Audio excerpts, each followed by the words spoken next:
It's like you're getting a package and it looks amazing. You feel me? You open it up, it has amazing smell, the packaging, the texture.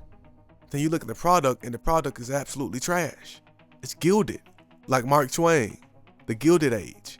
It's covered up in gold, it's spray painted gold. But in reality, it's a scam. It's a scam music.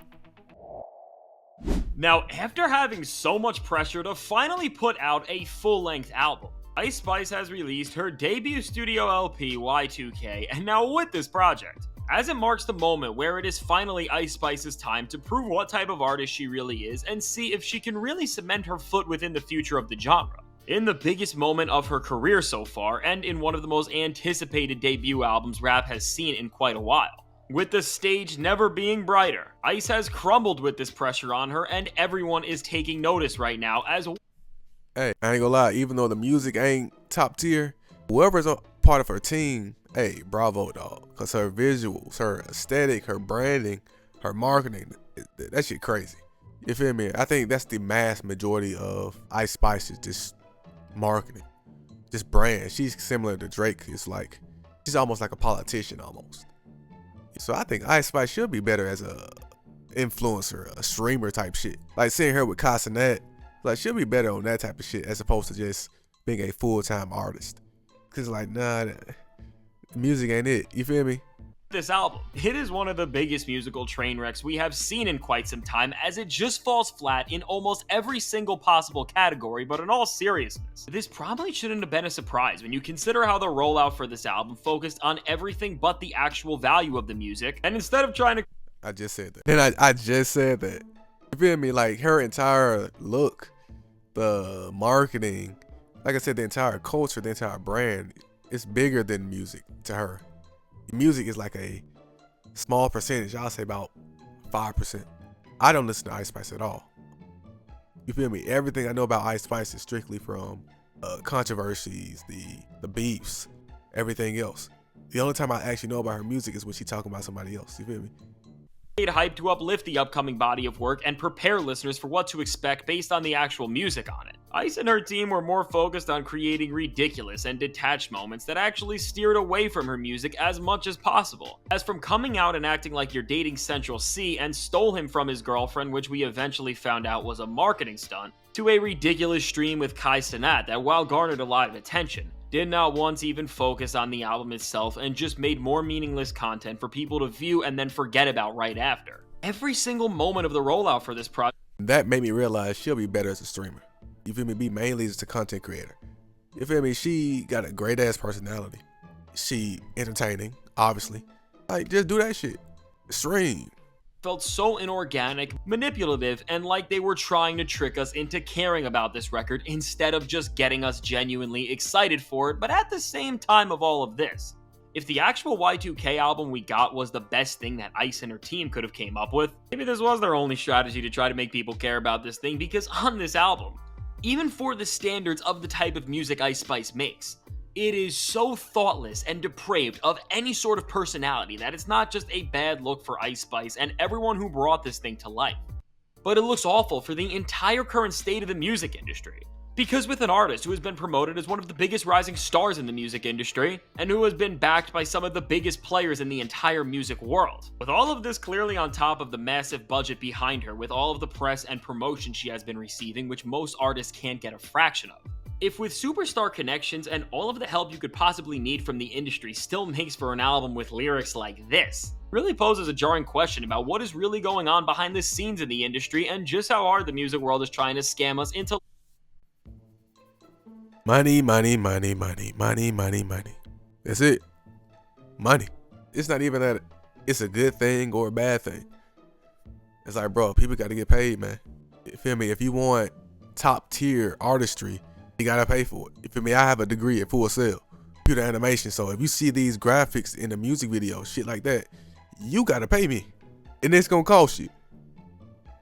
As an artist, you have to understand, if you want to be in that position, you gotta make money, man. Like, in order for Kendrick to be Kendrick, Drake has to be Drake. Ice Spice, the Drakes, like, they generate so much money for the music industry. They allow everyone else to be able to do what we do.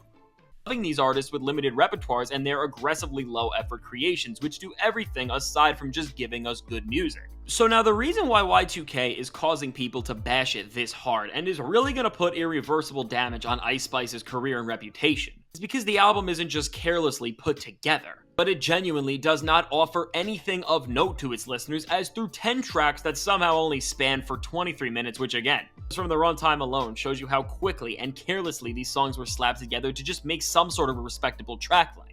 It's clear that this album was not designed to tell any sort of story or to put us into any sort of world, as despite this title of Y2K being advertised as this big theme and universe for the music, very similar to the way Travis Scott built up projects like Utopia and Astroworld.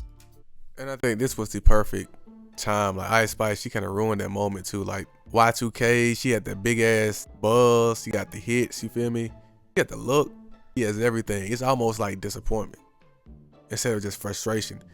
Exact same way we feel about Drake. It's almost disappointment. It's like, bro, you have everything and you still refuse. You refuse to sit down and make a masterpiece. Every one of your peers has done it. Jay-Z has a masterpiece. Kanye makes masterpieces. Michael Jackson, Beyonce, Kendrick, Weeknd, Prince, all of your peers make masterpieces. It's like, bro, you're making these playlist songs, these playlist albums, and this is a result, man. Despite all of the branding and hyping up this name for months, there is not one reference to the Y2K movement or the 2000s decade as a whole, which makes this title just as disposable as every other part of it, and making all of this even worse. At the most basic level of music, the album can't even do a decent job at creating mindlessly fun music for the speakers and clubs, but instead reveals more over its runtime that it was only created to try and rack up the most buzz and virality in the most low effort way possible, and as all the decent viral trends end up starting unintentionally. And music is energy in its purest form. So music for me is like time travel almost. It's almost like an auditory photograph. Like the entire Y2K concept could have easily painted the entire picture for a generation. I still listen to Good Kid, Mad City like it just came out, cause it's a time capsule.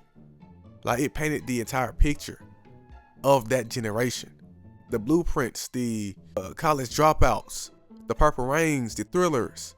Y2K, like Ice Spice, she could have easily built a legacy with this album. It's like you're getting a package and it looks amazing. You feel me? Open it up, it has amazing smell, the packaging, the texture. Then you look at the product and the product is absolutely trash. It's gilded, like Mark Twain, the Gilded Age. It's covered up in gold, it's spray painted gold. But in reality, it's a scam. It's a scam music. Music, especially from random moments that most artists would have never guessed would have become those golden 7 seconds. For Ice Spice and Y2K, almost every single song is trying to crack the TikTok algorithm. And from the flow of the project to how forced and unnatural both the sonic and lyrical direction feel, as it seems like Ice Spice is just trying to chase virality more and more with each second. Listening, it's almost like the Mr. Beast thumbnails. Audience retention editing. What's a bunch of jump cuts, memes, and it's extremely quick. You feel me? It's always meant to look capitalistic. It looks like a product. It doesn't look like art. So art is always a direct reflection of the energy itself. So when you look at places like New Orleans, jazz is a representation of the energy. If you go to New York, LA, Miami, it's a direct reflection of the energy. So when you're creating art, you're not truly creating anything. You're just curating. You're observing, you're feeling, you're creating based off what already exists.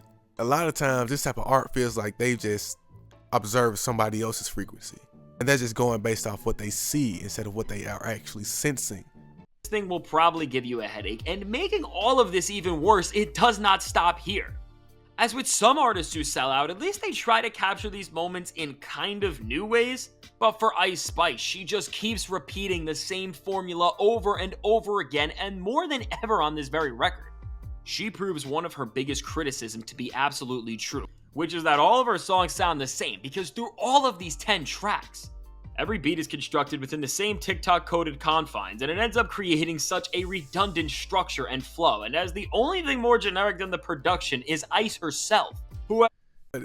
I ain't never seen Fantastic Hip Hop get this upset, boy. This man pissed.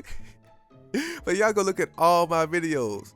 Like this man, he ain't never felt this way. You can feel the passion behind his voice, man. He tired of Ice Spice. Shown no improvement as a lyricist since tracks like Munch and Bikini Bottom dropped, and obviously nobody's asking her to do something insane, but at the bare minimum, I think everybody just wants to see something kind of interesting here, or at the least, some sort of low-grade lyricism that pushes the parameters of the lane she can create in a little bit, but here, we don't get any of that, and matter of fact, we get 23 minutes of some of the worst lyrical performances of the entire decade so far. And with lyrics like this trying to be passed off as something so much greater and something that should be on the headline of major music publications, I think any type of listener, no matter what type of music you like, can safely say that Ice Spice has actually regressed as a writer, because where once her one-liners and punchlines, while never anything crazy, were somewhat witty and at the very least, I think Ice Spice is one of those people that we would be perfectly fine if she got a ghostwriter. Like, Charlotte, just get a ghostwriter. made it very clear what their appeal was.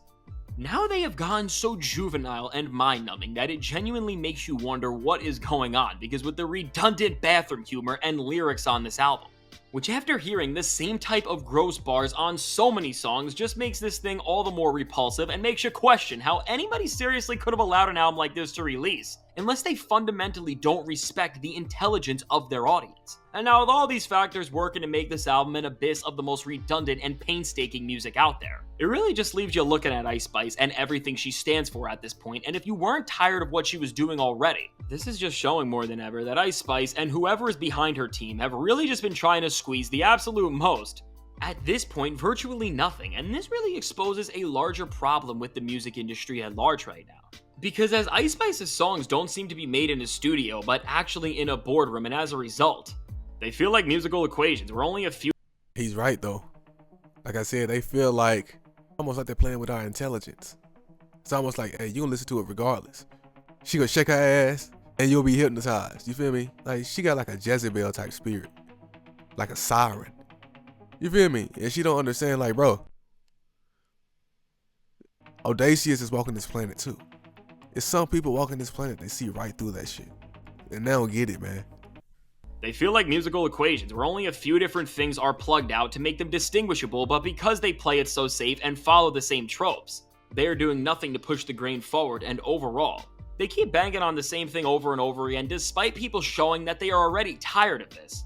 And despite trying to use some big name features to break up this problem on the album, even with a personality as prolific as Travis Scott, while this feature is entertaining and has some good bars, with the generic type beat production Ice Spice uses, it is not even worth listening to more than once, and with other features on the album, even with a rapper who has been as hot as Gunna, he can do nothing to help enrich the musical environment here, and with the Central C collab did it first. While the beat is a little more interesting than everything else on this album, which is just the absolute worst, and their chemistry makes for a fun collab as they have a— You understand, but none of the three features that she used have substance. I fuck with Travis and I fuck with Gunna, but none of these motherfuckers are conscious. You feel me? You feel me? I'm not going to them for spiritual type of bars. I'm going to them for vibes, just to listen. You feel me? I ain't going to them for the same reason I go to Kendrick or Frank Ocean. Nah. So that was a big mistake. Like, if you were looking for vibes, you failed. If you were looking for lyrics, you failed. If you're looking for something we can dance to and bounce, like, you failed. Just all together, you failed.